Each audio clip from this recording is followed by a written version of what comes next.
Fuck you, COVID.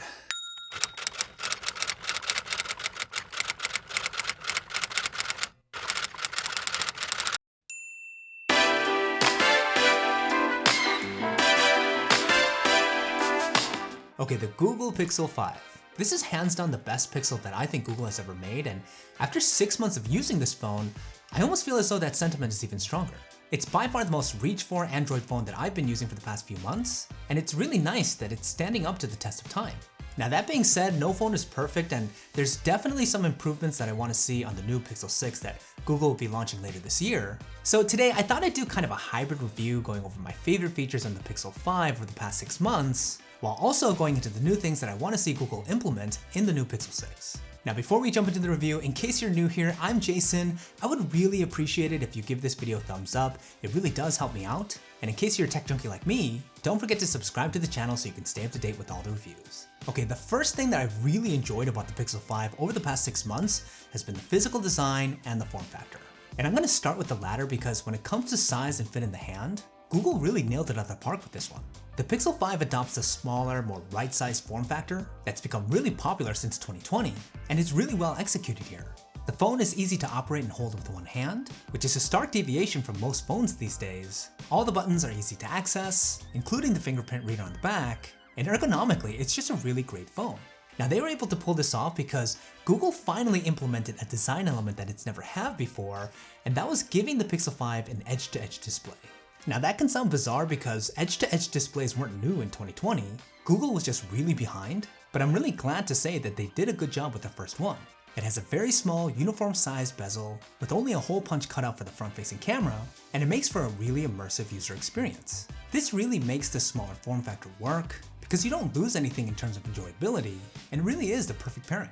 So the form factor is something that's been really nice and honestly a little bit surprised by, but something I'm not the biggest fan of is the build material.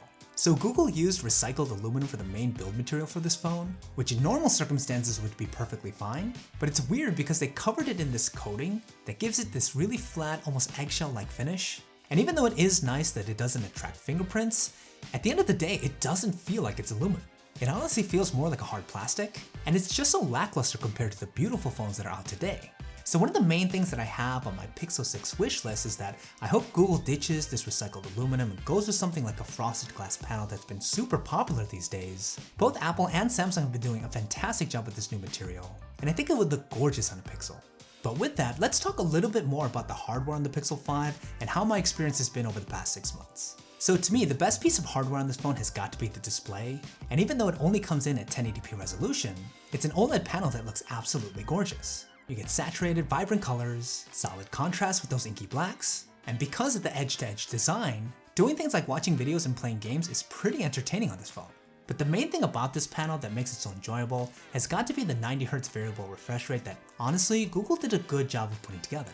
It's way better than what they had on the Pixel 4, mainly because it uses the high refresh rate most of the time, giving you that buttery smooth user experience that's just a night and day difference from your standard 60Hz panel.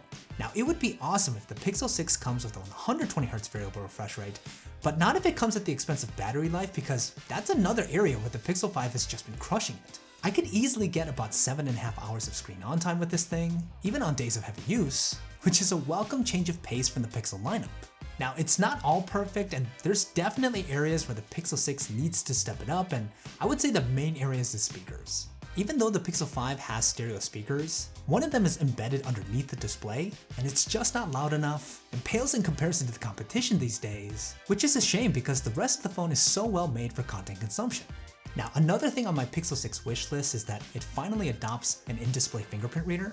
Don't get me wrong, I don't really have an issue with the one that's on the Pixel 5, but it's kind of dated, and it would be nice to finally get a cleaner, more sophisticated biometric security measure. And since we're talking about hardware, let's talk about the cameras. The cameras on the Pixel 5 have been rock solid over the past 6 months. We finally got a wide-angle lens, which is awesome, and I really think that the stills that this camera is able to produce can be considered the best coming out of any phone right now. You get that classic, contrasty look that Google is known for, that signature cooler temperature in the colors, and Google just really has their processing down to a T, and these images look awesome. Now my next big wishlist item for the Pixel 6 is that Google really dedicates some more love to the video capability on the Pixel. It's not that the video capability up to this point is terrible, But Apple and Samsung have really leapt forward in terms of video capability. It would be awesome to finally get a Pixel that can also shoot fantastic video. Now that might be difficult because one of the main reasons why Apple and Samsung have the video shooting capability that it does is because they're equipped with processors that are way more powerful than what's currently on the Pixel. Now I totally understand why Google went with a mid-tier chip on their phone, and for all intents and purposes, it works really well here. I haven't had any major slowdowns, day-to-day operation is still pretty seamless, and even spec-intensive activities go off without a hitch. But if you're gonna try and compete with say like the new iPhone that can shoot 4K video in Dolby Vision HDR, or with Samsung's S21 Ultra that can shoot in 8K resolution, you cannot do that on a mid-tier processor. Advanced video features require a ton of horsepower, and until Google ponies up with the latest chipset, I just don't see it happening. Now my major Pixel 6 wish item is something I don't even know if it's real, but rumor has it that Google is in the process of making their own processors in-house. And if this is true, and they're able to make them as powerful as what Apple has been bringing to the table, that could seriously change the game for the Pixel.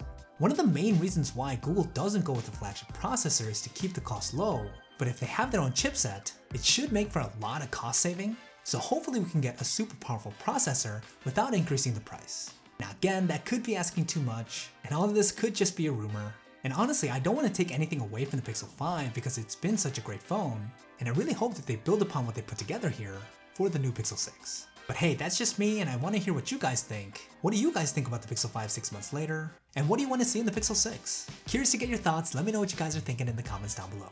Okay, that's about it for this review. Don't forget to leave me a thumbs up if you guys found it useful. Again, I'd really appreciate it. Check out these other reviews if you're looking for more, and I'll see you guys in the next one.